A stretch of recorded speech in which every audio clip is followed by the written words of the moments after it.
horizon de retrait clairement défini. J'entends aussi que cessent les incohérences diplomatiques qui alimentent l'incompréhension des populations africaines à notre égard.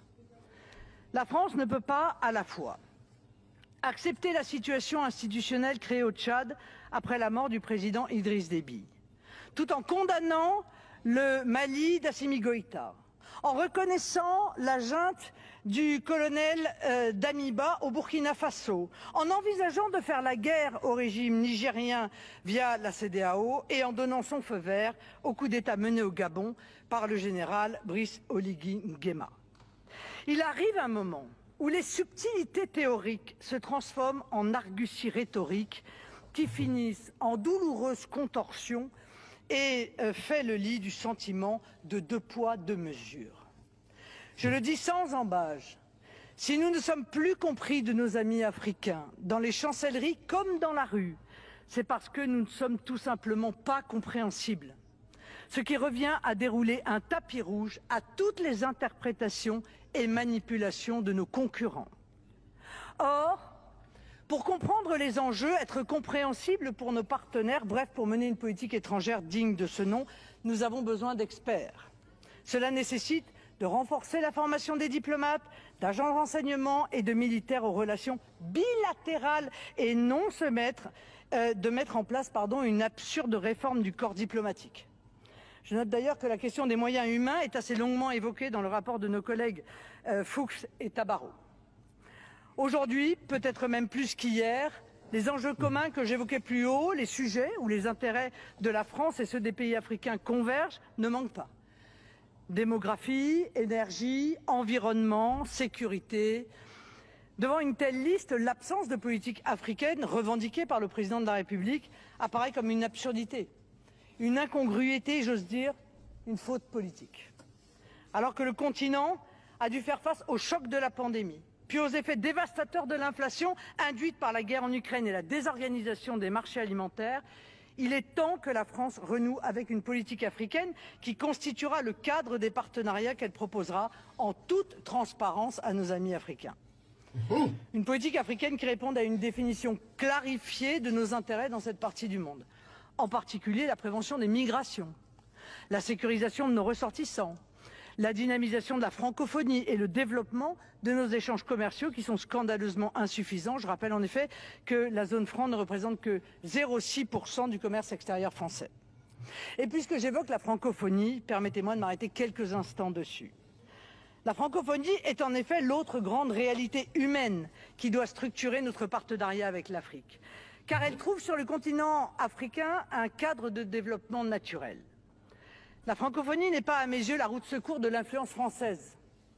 Comme le disait Léopold Sédar Senghor, la francophonie est un mode de pensée et d'action, un canal naturel de dialogue et d'échange pour les pays ayant le français en partage et pour près de 300 millions d'hommes et de femmes de par le monde, dont beaucoup vivent sur le continent. La francophonie est essentielle parce qu'elle apporte au monde en termes de préservation de la diversité culturelle et linguistique, mais elle doit apparaître aussi comme directement utile à la jeunesse africaine.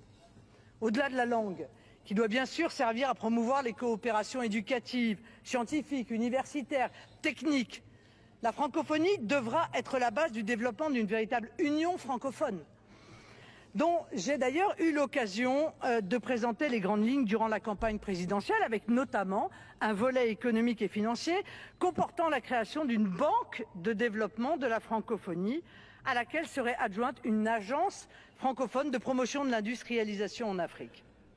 Cette agence pourrait notamment relancer l'initiative portée il y a quelques années par Jean-Louis Borloo d'électrification de l'Afrique. À plus court terme, je suis convaincu qu'il faut dépasser la notion d'aide publique au développement, qui est une notion étroitement budgétaire, pour redonner tout son lustre au concept de coopération. La coopération rénovée, c'est notamment la promotion des investissements pour aider l'Afrique à réussir son industrialisation et sa montée en gamme technologique et productive.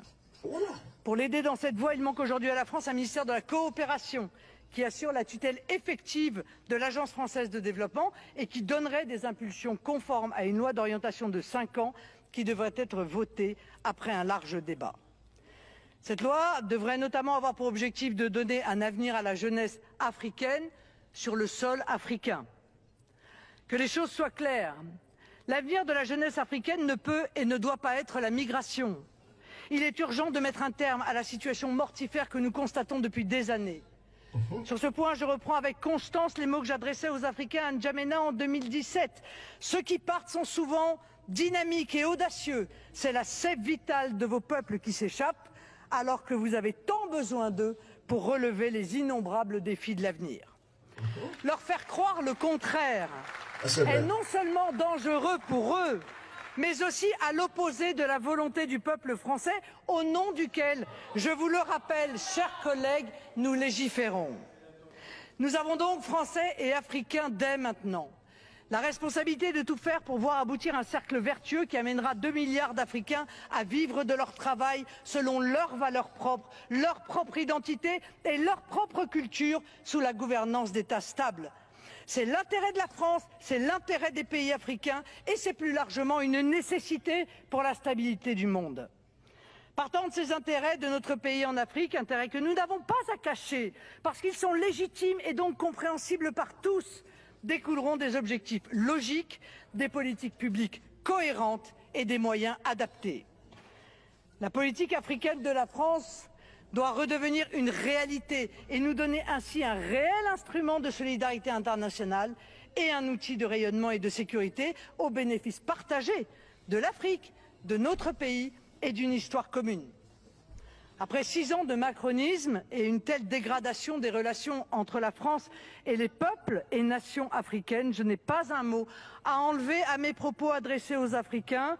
Travaillons ensemble dans le respect et la confiance à la construction d'un futur qui verra nos peuples vivre dignement chez eux, tout en s'ouvrant d'autant mieux les uns aux autres qu'ils seront qui ils sont, d'où ils viennent et où ils vont.